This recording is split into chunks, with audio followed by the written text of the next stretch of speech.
Hello and welcome again to YouTube Saheli channel. यहाँ पर हम बात करते हैं ढेर सारी अमेजिंग नेचुरल डाइट टिप्स की, जिनसे हजारों लाखों लोग फायदा ले रहे हैं। इनफर्टिलिटी प्रॉब्लम्स को क्योर करने के लिए क्या खाना है, कैसी लाइफस्टाइल होनी चाहिए, ये सब बातें हम यहाँ पर करते हैं। आज के वीडियो में भी मैं कुछ छोटी बातें बताने वाली हूँ कि जो अक्सर हमसे हो ही जाती हैं गलत, लेकिन उनके साइड इफेक्ट होते हैं। हमको उनको समझ लेना है और उसको सही से यूज करना है, गलत यूज नहीं करना है। अगर आप बेबी प्लानिंग कर रहे हैं तो आपके लिए आपकी डाइट बहुत इंपॉर्टेंट है। अपनी डाइट से आप चाहो तो मैक्सिमम न्यूट्रिशन बॉडी को दे सकते हो, पर थोड़े तरीके अगर गलत हो जाएं तो वो न्यूट्रिशन नहीं मिल पाता, आप खा वही चीज रहे हो।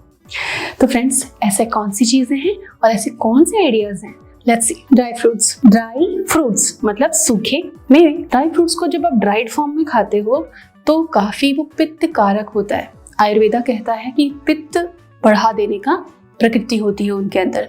तो कई बार ऐसा होता है कि नट्स बड़े अच्छे लग रहे हैं, देन आप सुपरमार्केट गए, आप रोस्टेड आलमंड लाए, रोस्टेड कैश्यूज लाए, एंड ऐसे बहुत सारे रोस्टेड सीड्स भी लेकर आए आप, और उसको मंचिंग कर रहे हो कि हाँ, वीडियो में बताया था कि हमको छोटे छोटे मील में, स्नैक्स में नट्स खाने हैं। लेकिन क्या ये ड्राई फ्रूट्स सॉल्टेड फॉर्म में जो आप मार्केट से लेकर आ रहे हो फायदेमंद है? देखते हैं। ड्राई फ्रूट्स जो पित्त कारक होते हैं, उसका पित्त कैसे निकलता है? जब आप उनको पानी में भिगो देते हो।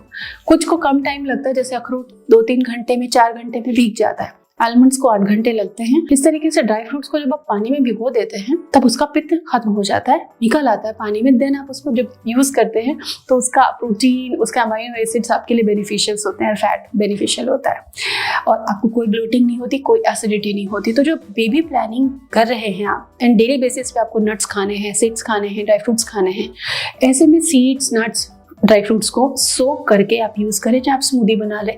अब रोस्टेड जो आप लाते हैं उसमें आलमंड छिलका सहित होता है, और आलमंड के छिलके में एंटी न्यूट्रिएंट होते हैं जो आलमंड के न्यूट्रिशन को एब्जॉर्ब होने से रोक देते हैं बॉडी के अंदर। तो ऐसे आपको समझदारी रखनी है, ड्राई फ्रूट्स को सोक करके ही यूज करना है। कोई भी मौसम में ड्राई फ्रूट आप खूब मजे से खा सकते हो, लेकिन soaking very very important. At least almond, walnut, resins और अंजीर को आप जरूर सोक करें। बेबी प्लानिंग में जो प्लांट प्रोटीन होता है उससे ओव्यूलेशन इंप्रूव होता है और बहुत बेनिफिट्स मिलते हैं। प्लांट प्रोटीन में क्या है, जो भी आपकी दालें हैं, बीन्स हैं, वेजिटेबल्स में भी कई प्रोटीन है, और कुछ फ्रूट्स में भी प्रोटीन होता है। तो प्रोटीन खाना है। सुना हमने कि प्रोटीन खाने से हार्मोन बैलेंस होगा, प्रोटीन बेनिफिशियल है। देन हम अपनी डाइट में प्रोटीन ही प्रोटीन खा रहे हैं। ये बॉडी के साथ बहुत ही गलत है, इसे हम शरीर के साथ हो रहा अत्याचार कह सकते हैं। आपकी बॉडी को प्रोटीन हार्मोन बनाने के लिए, मसल बिल्डिंग के लिए चाहिए, लेकिन एनर्जी के लिए, डे टू डे काम करने के लिए और क्रेविंग्स वगैरह को रोकने के लिए आपको कार्बोहाइड्रेट चाहिए। कार्बोहाइड्रेट चाहिए कि ब्रेन फंक्शन ठीक से रहे। तो आपका जो आहार है संतुलित आहार होना चाहिए। हाँ, इंडियंस की डाइट में प्रोटीन कम रहता है, इसीलिए हमेशा हम इंडियन पेशेंट्स को सजेस्ट करते हैं कि प्रोटीन सोर्सेज जरूर रखें, हर मील में थोड़ा प्रोटीन जरूर रखें, क्योंकि अनाज, सब्जी, दालें तो आप रखते ही हैं, गायब होता है, कम होता है, तो बस एक प्रोटीन। इसलिए हम कहते हैं कि पनीर, दूध, दही, इन चीजों का पर्याप्त सेवन करें। तो केवल प्रोटीन ही नहीं खाना है, दाल, सब्जी, अनाज को संतुलित मात्रा में खाना है, और फलों को भी जरूर शामिल करना है। जहां तक बात है फलों को खाने की, तो अगर किसी ने जान लिया कि फ्रूट्स खाने हैं, तो अब रात के डिनर में आप केवल फ्रूट्स खा रहे हो, सिट्रस भी ले रहे हो, मीठे भी ले रहे हो, जो फ्रूट आपको अवेलेबल भी ले रहे हो। एक सही दिनचर्या, एक सही आहार की अगर हम बात करें तो आफ्टर सनसेट आपको फ्रूट्स नहीं खाने चाहिए, बिकॉज वो प्रॉपर डाइजेस्ट नहीं होगा। हाई शुगर होता है, नेचुरल शुगर होता है, बट शुगर ज्यादा होता है फ्रूट्स के अंदर।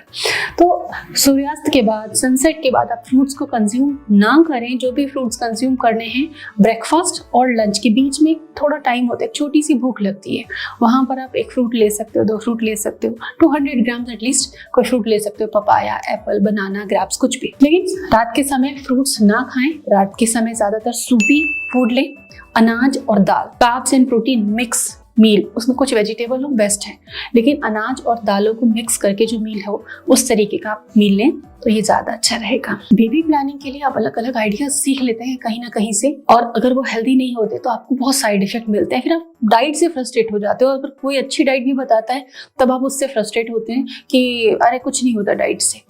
सही डाइट, सही कॉन्सेप्ट जो हमारे लिटरेचर, एंशिएंट लिटरेचर्स में है, आयुर्वेदा में बताया है, डाइटिक्स में है, आप उसको फॉलो करें, देखें, रिजल्ट बहुत अच्छे मिलेंगे। आप हमारे अदर वीडियोस भी जरूर देखें। Thanks for watching.